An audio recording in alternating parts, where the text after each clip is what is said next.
I'm getting better and better as a human. And I was using my platform to do that for myself. So it's totally a selfish show.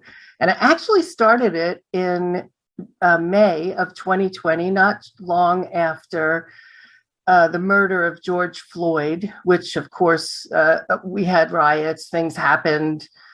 It was the culmination of many years of repressed rage for a lot of people. And Facebook became a place that people fought and argued.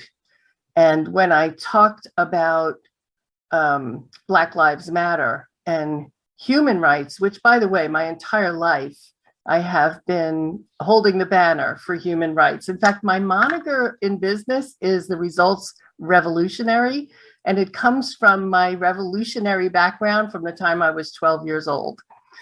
I have always been fighting for the getting rid of injustice, et cetera, et cetera. So bottom line is, I decided that there were a lot of things I just didn't know. And when I saw people fighting over something as basic as the right to be treated equally, despite the color of my skin or my religion or anything else, but specifically in this case, because I'm a black person, I said, there's things we just don't get here. And Nancy, it's so funny that you mentioned the people to people, because people to people was created, you were correct, by Dwight D. Eisenhower in 1956, when he met with Nikita Khrushchev, who was at the time the equal to Putin in Russia.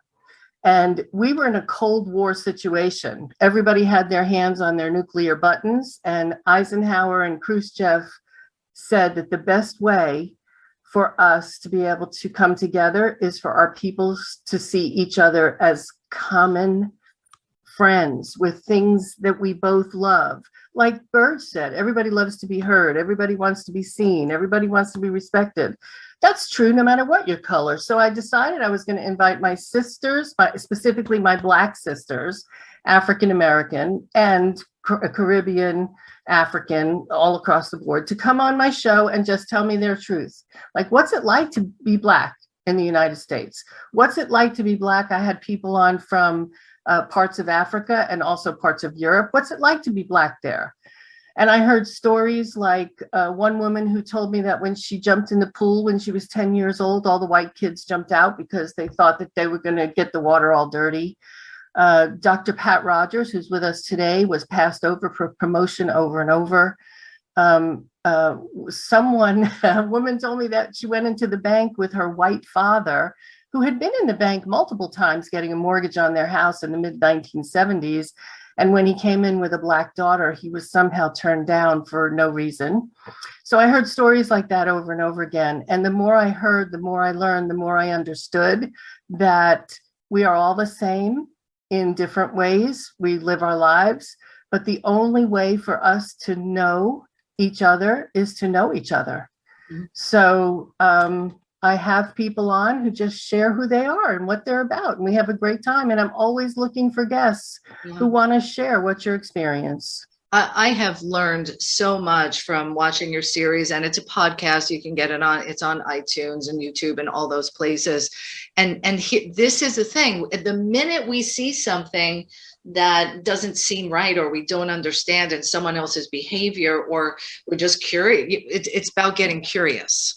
Right. And you were so curious about wanting to know what the experience is, especially when you see somebody angry or upset. Like, right. Don't get angry with them. Oh, what's got you so angry? Please tell me. Exactly.